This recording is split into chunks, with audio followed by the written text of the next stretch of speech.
extraconjugal pode vir a ser considerada união estável? No Rio Grande do Sul, uma mulher ganhou na justiça o direito a parte do patrimônio do homem casado com quem ela manteve um relacionamento por 15 anos. Amantes têm direitos?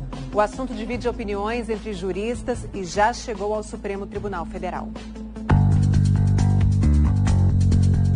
Eu acho que a divisão seria interessante, né? Meio a meio. Se tiver filho, o filho tem direito. Agora, a mulher não. Acaba o seu relacionamento de casamento e vai morar com a pessoa. Tem muito machismo e muito preconceito ainda nessa situação. Acho que a gente precisava olhar isso com um pouco mais de cuidado. Tem lugar no Brasil onde amante tem direitos. No Rio Grande do Sul, por exemplo, não é de hoje que a Justiça Estadual reconhece os direitos das pessoas que vivem em relações conjugais paralelas ou simultâneas.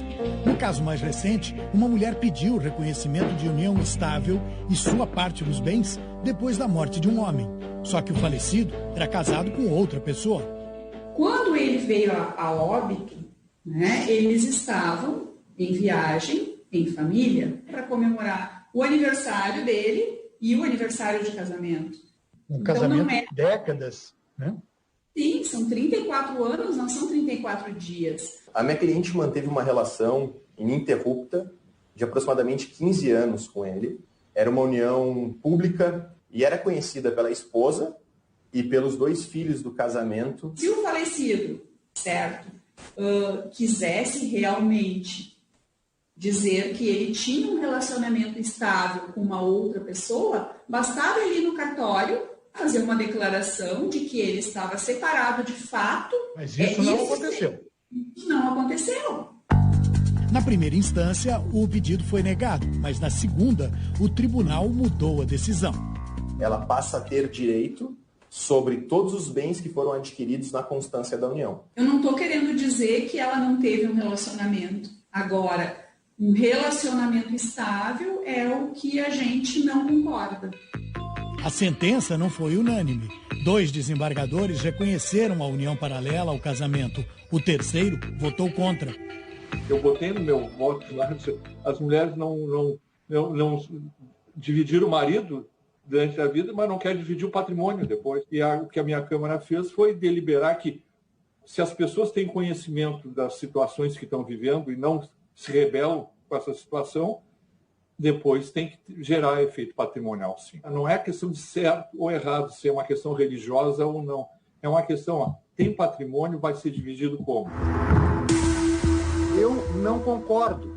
Não há, no meu sentir, nenhuma lógica em se permitir uma união estável com todos os efeitos jurídicos dela decorrentes, paralela ao casamento. A minha restrição não é de ordem moral, tem cunho jurídico, que a orientação do Superior Tribunal de Justiça, o STJ, é pacífica, no sentido de não admitir uniões estáveis paralelas a casamentos na sua constância.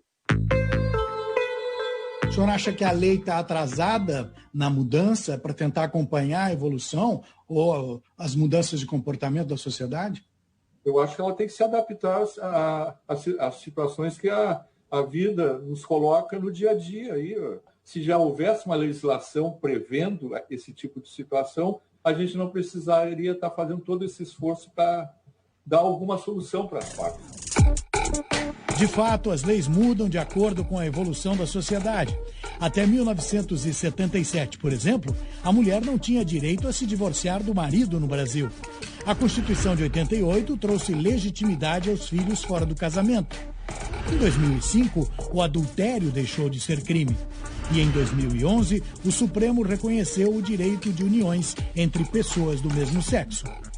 Agora, às portas de 2021, o STF pode abrir novos caminhos para o direito de família no Brasil. Num caso de Sergipe, um homem pede metade da pensão deixada por um outro homem, com o qual mantinha um relacionamento, sendo que este homem também tinha uma relação estável com uma mulher. A decisão do STF deve sair ainda esta semana. Por enquanto, 3 ministros votaram contra e 5 a favor. O resultado pode trazer impacto na vida de muita gente, como esta senhora, que passa por uma situação parecida. A senhora quer metade da pensão do falecido. Exato. Eu era mulher de fato, não no papel. Quanto tempo durou essa situação? 36 anos. E ele nunca pensou em se separar legalmente da ex-esposa? Falou que gostaria de fazer a separação, para que eu pudesse por direito ficar com a metade. Mas quem está do outro lado vê diferente. Ao final de 30 anos de relação, esta outra mulher descobriu que o marido tinha uma amante havia anos. Eu não queria separar, eu queria dividir as poucas duas. Amante, acho que não tem que ter dinheiro. Eu não vou procurar um cara solteiro. Esta advogada vê um problema. Ela diz que se o STF reconhecer uniões estáveis paralelas, vai legalizar a bigamia no país. Mas um voto que seja, a bigamia vai prevalecer. Olhe, sem dúvida, existe infidelidade, existe traição, isso é inegável. Mas não queira mudar o sistema jurídico e ter direitos, inclusive de benefícios, em setores públicos e privados, que só são dados à monogamia no Brasil. Esta outra advogada discorda.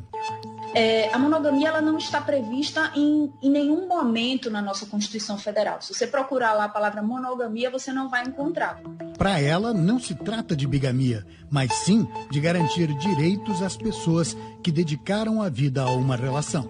Essas relações que têm chegado ao judiciário são relações de muitos anos, né? São relações de décadas, de 30 anos, de 20, 30, 40 anos. E aí a gente precisa colocar isso numa balança, né?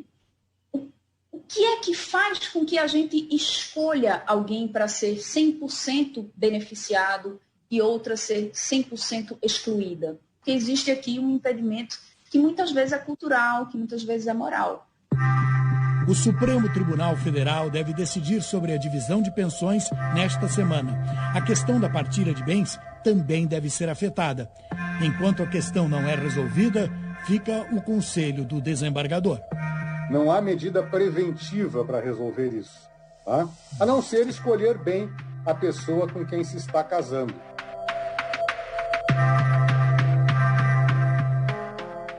O dia